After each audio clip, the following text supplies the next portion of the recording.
My name's Amalia Lyall. I'm 32 and I've always been the one holding my family together, paying bills, fixing messes, showing up when no one else does. I'm a software engineer juggling deadlines and family expectations. Yet somehow I'm never the favorite.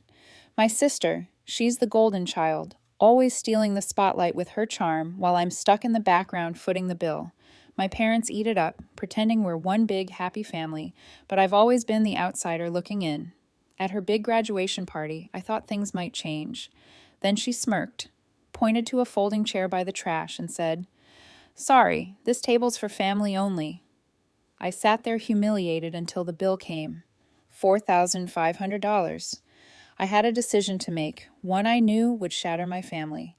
But in that moment, I also knew there was no other way. If you think that was the breaking point, wait until you see what came next. Stick around. You won't want to miss it. A month ago, my mom called me up, her voice all sugar and charm. She said my sister, the family's pride and joy, was graduating with her MBA from Tain. They wanted to throw her a big party at a fancy French restaurant in New Orleans, the kind with crystal chandeliers and waiters and bow ties. Mom made it sound like a family effort, but I knew what was coming. "You got this right, Amalia?" she asked, not really asking. I sighed and agreed to cover the costs, renting the private dining room, hiring a jazz trio, even getting Kelly a custom engraved watch as a graduation gift. It wasn't cheap. Nearly $3,000 up front, and that was before the catering bill. I spent weeks coordinating everything. I called the restaurant manager to confirm the menu Creole shrimp beef bourrin in the works. I booked the jazz trio, a local band with a reputation for setting the mood. I even spent hours picking out that watch, making sure it was something Kelly would flaunt. My inbox was flooded with confirmations, and my bank account was taking a hit. Meanwhile, Kelly was too busy basking in her new degree to lift a finger. She sent me a text. "Looks good, sis. Make it perfect." I rolled my eyes but kept going. My parents didn't help either. Dad stayed out of it as usual, saying, "You're good at this stuff, Amalia." Mom just kept calling to add more guests. Her book club, Kelly's professors, some couple called the Lears, who were parents of Kelly's MBA classmates. The pressure was on. My job as a software engineer was already kicking my butt, late nights debugging code, early mornings with clients. But family comes first, right? That's what I told myself as I juggled work and party planning. I'd always been the one to step up, whether it was paying for Dad's car repairs or covering Mom's medical bills last year. Kelly, though, she'd breeze in, flash a smile, and get all the praise. I figured this party might be different. Maybe they'd see how much I was putting in. My Aunt Mom's sister warned me not to expect much. "They've always got blinders on for Kelly," she said over coffee one morning. I shrugged it off, but her words stuck with me. The week before the party, I double-checked everything. The restaurant sent me a contract, $4,500 for the catering alone, due at the end of the night. I winced, but figured I'd handle it like always. I told Mom, and she just said, "You're a lifesaver, Amalia." Kelly called once, asking if I could add a champagne toast. "Make it classy," she said, like I was her personal assistant. I bit my tongue and added it to the list. My aunt called too, offering to help, but I told her I had it under control. She didn't push, just said, "Don't let them walk all over you, kid." I laughed, but deep down I was starting to feel the weight. The night before the party, I barely slept. I was up late, finalizing details, checking the guest list, making sure the gift was wrapped. I kept thinking about what my aunt said about how I always end up carrying the load. I pushed it aside, telling myself this was for Kelly's big day. I wanted it to be perfect, not for her, but because I thought it might finally earn me a seat at the table, figuratively and literally. I had no idea how wrong I was. The night of Kelly's graduation party arrived, and I walked in wearing a navy dress I'd picked out to blend in, carrying the engraved watch I'd spent hours choosing. The private dining room was packed. Kelly's professor's mom's book club, the Lears, and a dozen others I barely knew. The jazz trio I'd hired played softly, their notes floating over the clink of wine glasses. I scanned the room for my seat, expecting to be near my family. Mom caught my eye and waved me over, her smile, wide but fleeting. "Over here, Amalia," she said, pointing vaguely toward the back. I made my way through the crowd, nodding at a few familiar faces. Kelly was at the head table, radiant in a white dress, laughing with her classmates. Dad sat beside her, beaming like she'd just won a Nobel Prize. I figured my seat was with them, but as I approached, Kelly's smile turned sharp. She leaned back, crossed her arms, and said, "Sorry, this table's for family only." Her voice was loud enough for nearby guests to turn. She pointed to a folding table near the service area, tucked between a stack of trays and the kitchen door. A single chair sat there wobbly and out of place. My stomach dropped. Mom let out a quick laugh like it was a harmless joke. "Oh, Kelly, don't be silly," she said, but she didn't move to stop her. Dad just shrugged his eyes on his wineglass. I stood there frozen, the watchbox heavy in my hands. The Lears seated nearby exchanged glances, but said nothing. I felt every eye in the room on me. Or maybe it just seemed that way. My face burned, but I forced my legs to move. I walked to the folding table, set the gift down, and sat. The chair creaked under me, and the smell of kitchen grease hit my nose. The jazz trio kept playing, oblivious. I tried to focus on the party, but it was like watching through a fog. Kelly held court, toasting with champagne I'd added to the menu at her request. Guests fawned over her, congratulating her on her MBA. Mom kept circling the room, playing the proud mother, while Dad stayed glued to Kelly's side. I caught snippets of their chatter.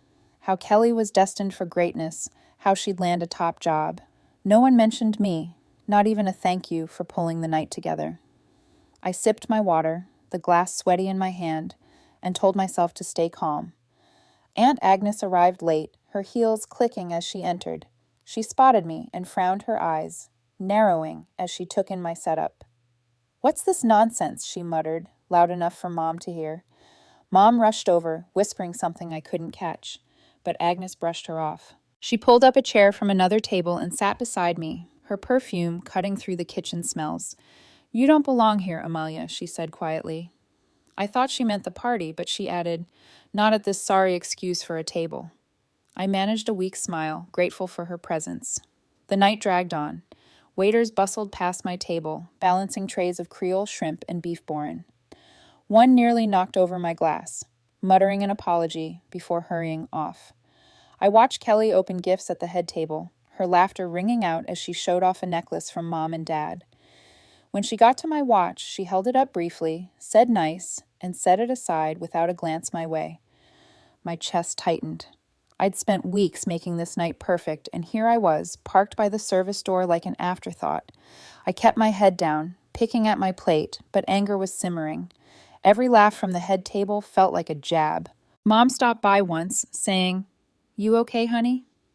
But her eyes were already back on Kelly. I nodded, not trusting my voice. Agnes stayed with me, her silence more comforting than any words.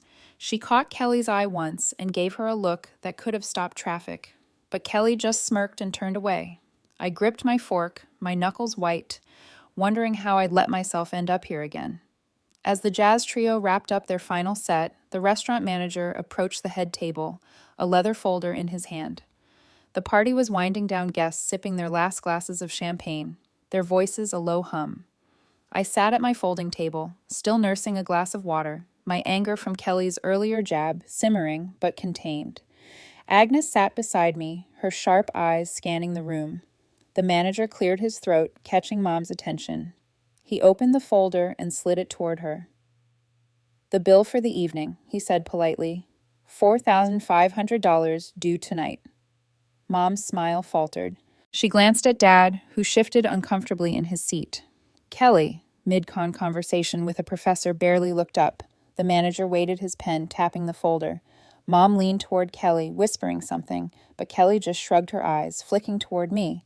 I caught her gaze, and for a split second I saw it, the assumption that I'd handle it like always. Mom turned to me, her voice carrying across the room. "Amalia, honey, you've got this right." The air felt heavy, every guest's attention shifting my way. My heart pounded, but something inside me snapped. I stood up my chair, scraping against the floor. "Not this time, Mom," I said, my voice steady despite the knot in my chest.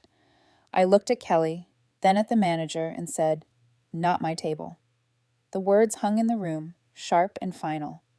Kelly's smile froze. Dad's wineglass paused halfway to his mouth. Mom's eyes widened her hand, clutching the tablecloth. The manager blinked, unsure what to do. "Ma'am," He started looking at Mom. The payment is due now, Mom stammered. But Amalia, you always. I cut her off. I paid for the venue, the band, the watch, $3,000 up front. This one's on you. Gasps rippled through the room.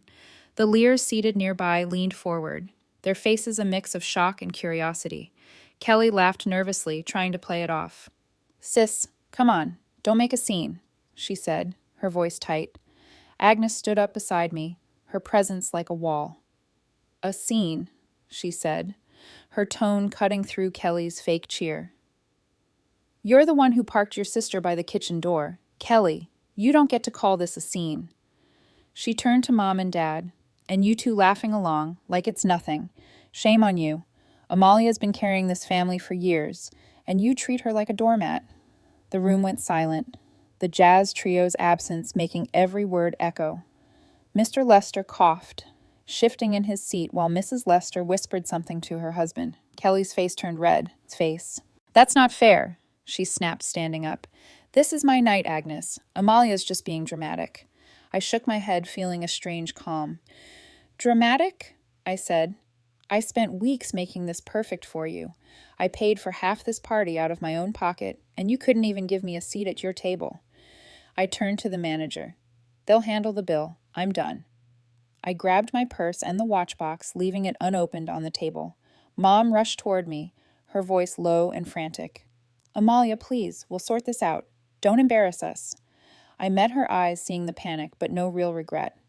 I'm not the one who's embarrassed, I said. Dad finally spoke, his voice gruff. Amalia, sit down. We're family. I almost laughed. Family, I said. You made it clear where I stand. I nodded at Agnes, who gave me a small, proud smile.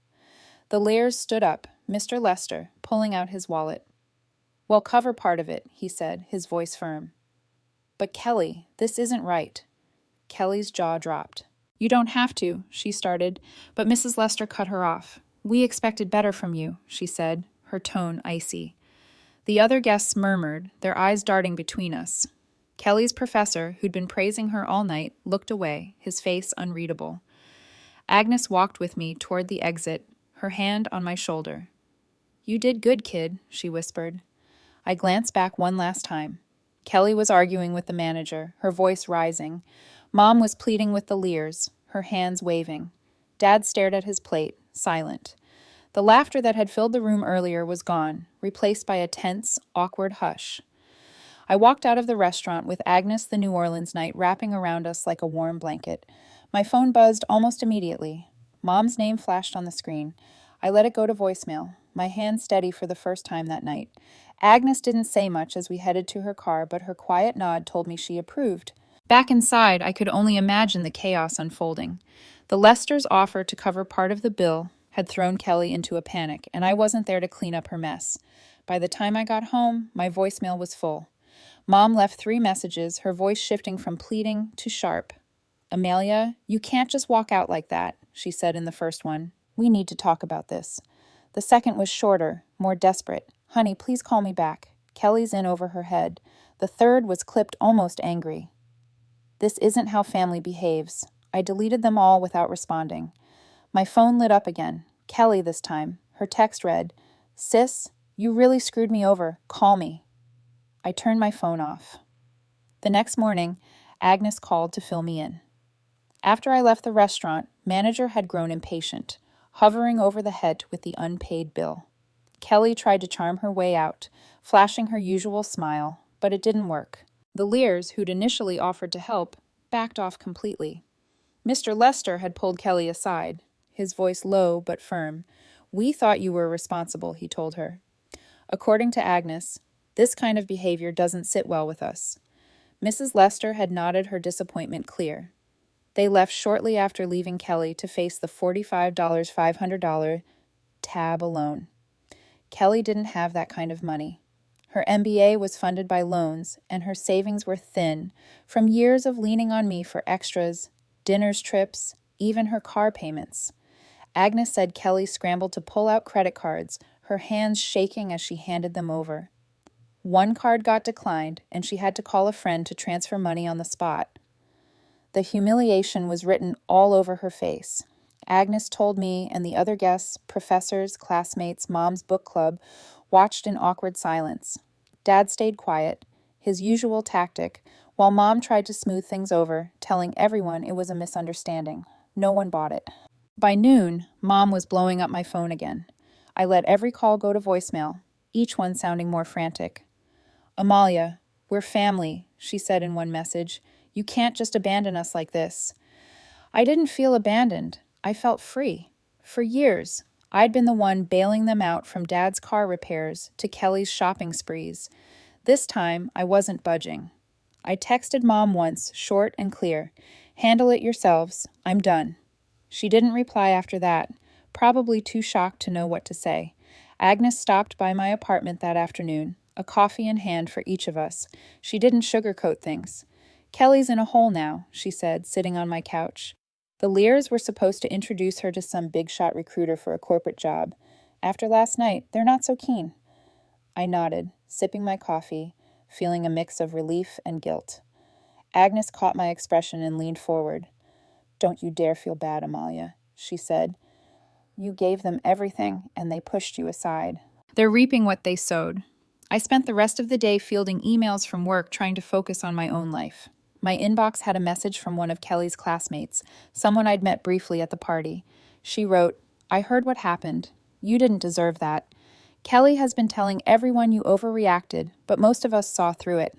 I didn't reply, but it felt good to know not everyone was on Kelly's side. Another text came in from Mom later that evening, this one softer. "Can we talk, honey? We didn't mean to hurt you." I stared at it for a long time before deleting it. Words were cheap, and I was tired of their promises. Kelly's calls kept coming over the next few days, each one more desperate. "Sis, I need to borrow some cash," she said in a voicemail. "I'll pay you back, I swear." I didn't call back. I'd heard that line before too many times. Dad sent a single text. "You're breaking your mother's heart." I didn't respond to that either. Agnes was right.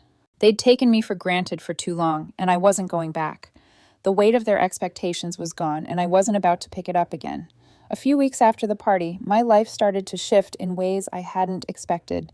I'd blocked Mom, Dad, and Kelly's numbers, tired of their voicemails and texts, begging for reconciliation. The silence was strange at first, but it gave me room to breathe. I threw myself into work, taking on extra projects as a software engineer to keep my mind busy. One evening, while scrolling through my email, I found a message from Agnes with a link to a local news site. The subject line read, "You might want to see this." I clicked the link, and there it was, a piece written by Agnes herself, published in a New Orleans community paper. She didn't name names, but anyone who'd been at the party could connect the dots. The article, titled "Family Values or Family Facade," called out the hypocrisy of those who parade their success while stepping on the ones who lift them up. Agnes described a golden child who'd humiliated her own sister at a lavish event backed by parents who turned a blind eye. She wrote about the unsung heroes in families, the ones who pay the bills and keep the peace, only to be cast aside. The comment section was flooded. Some praised the honesty. Others speculated about who it could be. I knew Kelly would see it, and I knew it would sting. It did more than sting. Agnes called me a few days later to share the fallout. Kelly had been in talks with a top consulting firm, a job the Lyalls had helped her land through their connections. The firm's recruiter, a reader of the local paper, had seen Agnes's article and started asking questions. Kelly's classmate, still buzzing about the party, filled in the blanks. The recruiter decided Kelly wasn't a cultural fit, and the offer was pulled. Kelly was devastated, Agnes said, scrambling to apply for lower-tier jobs to cover her mounting debt from the party and her loans. I felt a twinge of pity, but it passed quickly. Kelly had made her choices, and I wasn't responsible for fixing them. Mom and Dad didn't take it well either. Agnes told me they'd been calling her nonstop, demanding she retract the article. "They're embarrassed," she said, her voice dry. "Not sorry, just embarrassed." Mom even showed up at Agnes's house, tearfully claiming I'd torn the family apart. Agnes shut her down, telling her the family had been broken long before I walked away. Dad sent me a letter in the mail, a rare move for him, pleading for me to come to a family dinner to work things out. I read it once, then tossed it in the trash. Their words felt hollow, more about saving face than making amends. Meanwhile, I was building something new. I'd been toying with an idea for a tech startup, a platform to help small businesses manage remote teams. The party had lit a fire under me, not anger, but clarity. I didn't need my family's approval to succeed. I pitched the idea to a former colleague who loved it and offered to co-own the company. We spent weeks drafting plans, meeting investors, and coding prototypes. By the end of the month, we'd secured our first round of funding enough to quit my day job and go alone. I named the company Anchor, a nod to being my own foundation, not someone else's. Kelly's life kept unraveling. A mutual friend told me she'd moved back in with mom and dad, unable to afford her apartment after the job loss. She'd taken a part-time gig at a local cafe, a far cry from the corporate career she'd bragged about. Her social media went quiet. No more posts about her MBA or glamorous nights out. I didn't gloat. I just didn't care anymore. My focus was on Anchor, which was gaining traction faster than I'd hoped. We landed a feature in a tech blog, and suddenly I was the one getting calls from recruiters, not Kelly. Mom tried one last time to reach me, leaving a voicemail through a friend's phone to bypass my block. "Amalia, we're so proud of you," she said, her voice shaky. "Can't we just put this behind us?" I listened, then deleted it. Proud. They'd never said that when I was paying their bills or planning their parties. Agnes backed me up, saying, "They only want you back because you're shining without them." She was right. I'd spent years chasing their approval, but cutting them off showed me I didn't need it. By 3 months post-party, I'd moved to a new apartment closer to Anchor's office. My days were filled with meetings, coding, and building a team that felt more like family than my own ever had. Agnes visited often, bringing her sharp wit and endless stories. She never asked me to forgive my family, and I loved her for it. As for Kelly, Mom, and Dad, they faded into the background, a chapter I'd closed. I wasn't angry anymore, just free. 6 months after the party, I stood in the office of Anchor, my startup, watching my team hustle through a product demo for a new client. The walls were lined with whiteboards scribbled with code and timelines, and the air buzzed with energy. We'd just signed a deal with a chain of local businesses, a milestone that put us on the map in New Orleans' tech scene. I looked out the window at the city skyline, a faint smile on my face. This was my life now, built from scratch, without the weight of my family's expectations dragging me down. I hadn't spoken to Mom, Dad, or Kelly since the night I walked out of the restaurant. Their attempts to reach me had petered out after the first few months, replaced by an eerie quiet. Agnes kept me updated, though I didn't ask for much. She said Mom had stopped hosting her book club, too embarrassed by the whispers that followed Agnes's article. Dad had retreated into his usual silence, avoiding the topic altogether. Kelly, from what I heard, was still at the cafe, picking up extra shifts to chip away at her debt. I didn't check her social media or ask for details. That part of my life was over, and I'd made peace with it. Looking back, the party was a turning point, but not in the way I'd expected. When Kelly told me, "Sorry, this table's for family only," it wasn't just a jab, it was a mirror. It showed me how I'd let myself be pushed aside, not just that night, but for years. I'd spent so long trying to prove my worth to people who didn't see it, thinking if I gave enough, paid enough, did enough, they'd finally value me.